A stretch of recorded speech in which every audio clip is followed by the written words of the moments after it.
sprinkling system in Utah. First, water's coming from the street to this valve. You're gonna get one of these big bad boys, find your main turn-off valve, twist it to the right, righty-tighty. Then we're gonna come over to my backflow system. As you can see with the backflow system, my water comes from the main valve all the way over to my backflow. So with my backflow, come get a look at my backflow. The water's coming right here, hits right here, comes through my backflow, goes through here, and then this goes to my sprinkler box, my sprinkling system. So we've already turned off the watering system there. I'm going to do another turn off right here. I want to make sure that's really close. So now I closed off this line so nothing can get past here. So it's just a security measure. All right, next thing.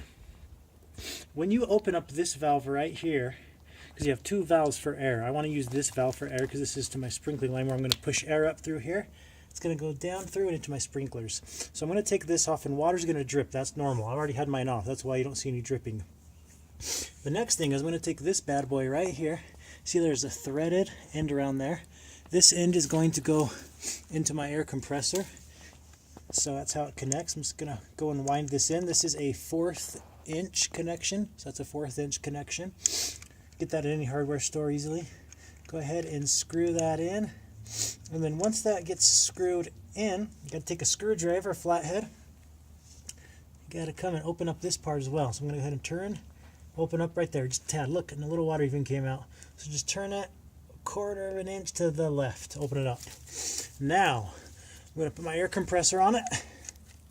And before I do this, I'm actually going to go and turn on my sprinkling box, then I'll come do this part next. So I'm all ready to go. So let's go to the sprinkler box. Okay, now I'm in my sprinkling box. I'm going to go ahead and manually run my first station. It is going, and now let's go back. Now my first station's running. I'm going to go ahead and turn my pressure to about 40. Perfect, right around that 40. I don't want to have to be too strong, so keep it at 40 now. Back over here, I'm going to go ahead and connect it, and once I go, it's going to start running through, pushing air through my system. And then over here, you can notice it's pushing air. This is my 3rd time doing it, so at first it was pushing a lot of air out. I recommend doing this 2 to 3 times. So let's go back over here to my tank. As you can see, my pressure's gone down. I'm going to turn it up, so I have to go double check your pressure. Now that my pressure's up to 40, you can see here the sprinklers are running, pushing air through a little, pushing a little more water out.